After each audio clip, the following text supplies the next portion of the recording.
වෙනසක් කරන්න බෑ මේ රට.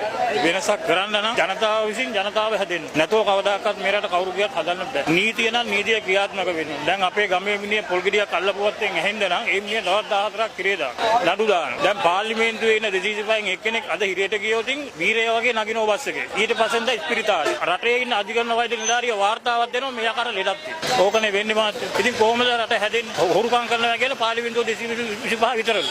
නෑ ලංකාවේ ඉන්න සෑම මිනිහෙම හොරකම් කරනවා. 100ට එකක් දෙකක් තමයි නැත්තේ. දැන් අපේ මලකඳක් ඉස්පිරිතාලට ගිහිල්ලා ගන්න ගියොත් ඌට කීයක් හරි දුන්නේ නැත්නම් ඌ මලකඳ හංගනවා. නැත්නම් පරක්කු කරනවා.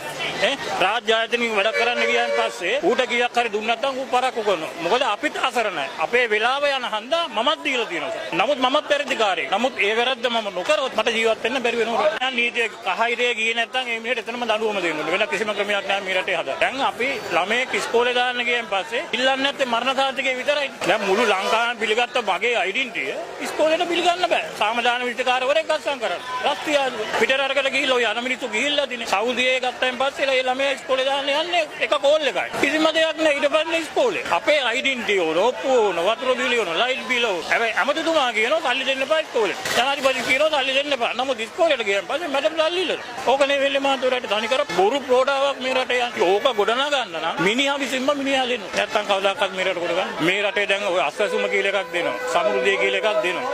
සමෘද්ධිය ගන්න සුදුසුකම තියෙනවා මාසෙට 1500 අඩු ආදායම් ලාභියෙක් වෙන්න. එතකොට මාසෙට 1500 අඩු ආදායම් ලාභියෙක් වෙන්න දවසට අද අපි ප්ලේන් ටිකක්වත් බොන්න බෑ. එතකොට ඔය අමාත්‍යාංශයට කීයක් වියදම් කරනවද? හැම රජේ දැනටත් ඉදිරියේදීත් එහෙම පව් වෙන ඒවා වියදම් කරා. ඒ සල්ලි ටික දෙන්න ඕන අත්සැසුම මෙන්න. මට දෙනවයි. මගේ මුඩු බිමක් තියෙනවයි. රජයෙන් ඔක්කොම කරන්න ඕන. ඉඩම හදලා දුන්නා. පැල ටික දුන්නා. ඉන් දෙව්වා. තෙල් ටික කෘෂිකර්මෙන් ගැස්සෙව්වා. බලාගනි. ඔබට තියෙන අත්සැසුම මේක. කන්න 3ක් විතර දුන්නා. ඊට පස්සේ උඹ කරගෙන බලයෙන් අත්සැසුම ඊට පස්සේ නෑ. එහෙව් තැනට ගේන්න ඕන මේ රට හදන්න. අද 190ම නිකන් ඉඳන් කන්න බලන්න. රාජ්‍ය ආයතන වල 190ම ඉන්නේ නිකන් කන්නනේ. උදේ ඇවිල්ලා අස්සම් කරනවා හන්දෑවට ගෙදර යනවා. ලෝකේ කොහෙද මල්ලි රටක තියෙන්නේ නිදාගෙන මිනිසුන්ට තේ දෙන රටක්. වැඩ කරලා නිදාගෙන ඉන්නවා කතා කරලා තේ දෙනවා. ඔටික් එකක් කියලා එකක් එනවා. ඒගොල්ලෝ බලන්නේ ඉන්නවද කියලා. වැඩ කරනවද කියලා නෙමෙයි බලන්නේ ඉන්නවද නයිට් එකේ. ඉතින් මේ නම් පිස්සු මිනිස්සුනේ ඉන්නවා. අපේ මිනිහට මේක බත් පැකට් එක දුන්නා නම් ඇති. බත් පැකට් එකයි තව දෙන එකක් දෙනවනේ. ඒකයි රුපියල් 500ක දුන්නා උස් ගාලා හැරෙනවා. ඉතින් ඕක නවත්තනකම් මේක හදන්න මම